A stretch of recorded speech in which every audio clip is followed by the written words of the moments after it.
এই লোকটা ইউটিউবের ইতিহাসই বদলে দিয়েছে। গেমিং দিয়ে শুরু, মিম দিয়ে ভাইরাল। পিউডিপাই এখন শুধু একজন ইউটিউবার না, একটা পুরো কালচার।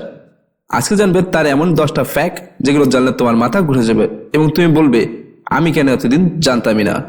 তাই এখনই বসে যাও, সাবস্ক্রাইব চাপো, কারণ আজকের ভিডিও আরও লেজেন্ডারি হতে চলেছে।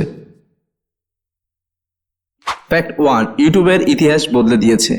পিউডিপাই, যেখানে 2013 সালে ইউটিউবের সবচেয়ে সাবস্ক্রাইবড ব্যক্তি হয়, এরপর টানা 7 বছর পর্যন্ত সে এই প্ল্যাটফর্মের রাজা ছিল। সে মূলত গেমিং দিয়ে শুরু করলেও ধীরে ধীরে কমেডি, মিমস, রিভিউ, রোস্ট সবকিছুই করত। টি সিরিজ যখন সাবস্ক্রাইবে তাকে ছাপিয়ে যাওয়ার চেষ্টা করে, তখন এক বিশাল যুদ্ধ হয়, সাবস্ক্রাইব টু পিউডিপাই মুভমেন্ট। এটা ছিল ইউটিউবের ইতিহাসের সবচেয়ে আলোচিত সাবস্ক্রাইব যুদ্ধ। ফ্যাক্ট 2, তার আসল নাম ফেলিক্স আরভিড উলফ শেলবার্গ।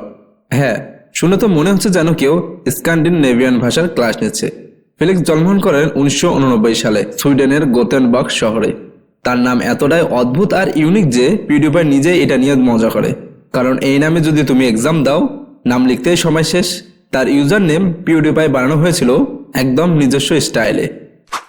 ফ্যাক্ট 3, হটডগ বিক্রি করে ক্যামেরা কিনেছিল। ফেলিক্স শেষমায় ইউনিভার্সিটিতে ইন্ডাস্ট্রিয়াল ইকোনমিক্স পড়তো, কিন্তু সে ড্রপ আউট হয়ে যায়। পরিবার প্রথমে সাপোর্ট করেনি, তাই সে হটডগ বিক্রি করতো রাস্তায়, যাতে ইউটিউব ভিডিও বানানোর জন্য একটা ক্যামেরা কিনতে পারে।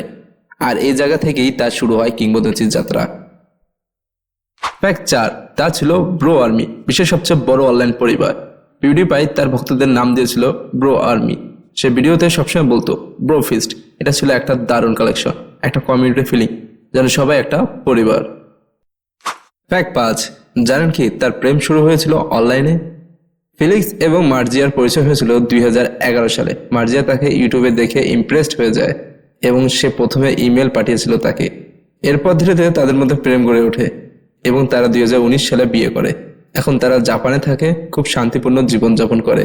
তাদের ভালোবাসা ইউটিউবের ইতিহাসে অন্যতম সুন্দর কাহিনী।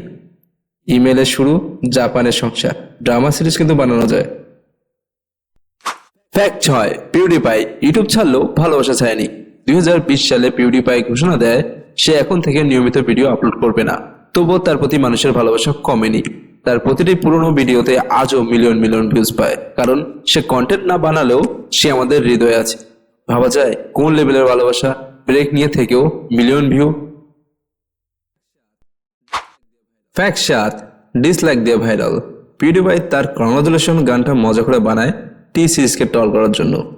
ভিডিওটা ছিল সার্কাস্টিক আর ফানি, যার কারণে ভিউ হয় 30 কোটিরও বেশি।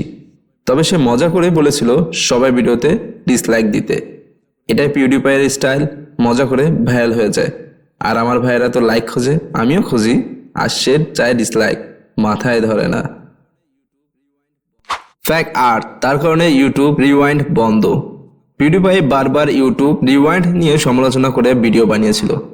তার মতে ইউটিউব রিওয়াইন্ড ফ্যানদের চেয়ে বিজ্ঞাপনদাতাদের খুশি করার জন্য বানানো হয়। তাই পিউডিপাই আর ফ্যানদের টল ভিডিওগুলো এত জনপ্রিয় হয়ে যায় যে ইউটিউব একসময় রিওয়াইন্ড বন্ধ করে দেয়। ভাবা যায় একটা ছেলের রোস্ট দেখে ইউটিউবই হাল ছেড়ে দিল। ফ্যাক্ট 9, তিনি কোটি কোটি টাকা দান করেছেন। পিউডিপাই গেমিং বা কমেডি ছাড়াও চ্যারিটি ফান্ড রেজিং করে অনেক টাকা তুলেছেন। কখনো ক্লিন ওয়াটার প্রজেক্ট, কখনো বা অ্যানিমেল রেস্কিউ। সে নিজে কয়েক মিলিয়ন ডলার দান করেছেন নানা সামাজিক কাজে, তবে সেটা নিয়ে বড়াই করেননি। চুপচাপ ভালো কাজ করাই তার স্টাইল। ফ্যাক্ট 10, ইউটিউবে তার রাজত্ব আজও অটুট। আজকাল পিউডিপাই নিয়মিত ভিডিও দেয় না, তবুও তার সাবস্ক্রাইবার 11 কোটিরও বেশি। তার ফ্যান বেস এখনও অটুট। কেন জানো? কারণ পিউডিপাই শুধু কন্টেন্ট ক্রিয়েটর না, সে নিজে একটা সংস্কৃতি। ইন্টারনেট কালচারের মধ্যে তার নাম আজীবন থাকবেই। ভাবা যায় ভিডিও না দিলেও সে রাজা, এটাকেই বলে লিজেন্ড। তুমি কি জানো পিউডিপাইয়ের মতো মানুষ আর একটাও হবে না? কমেন্টে লেখো কোন ফ্যাক্টটা তোমার সবচেয়ে বেশি মাথা নষ্ট করে দিয়েছে। আর তোমরা যদি চাও আমি পিউডিপাইয়ের সিক্রেট লাইফ স্টোরি নিয়ে একটি আলাদা ভিডিও বানাবো, তাই কমেন্টে লিখে জানাও। আর এমন মজার, অজানা ও চোখ কপালে তোলার মতন ফ্যাক্ট পেতে চাইলে সাবস্ক্রাইব করো আর বেল আইকন বাজাও, যেন কিছু মিস না করো। This was top 10 facts. আবারও দেখা হবে কোনো এক ক্রেজি ভিডিওতে। আর হ্যাঁ, সাবস্ক্রাইব করো এখনই, না করলে পিউডিপাই তোমাকে ব্রোফিস্ট দিতে আসবে না।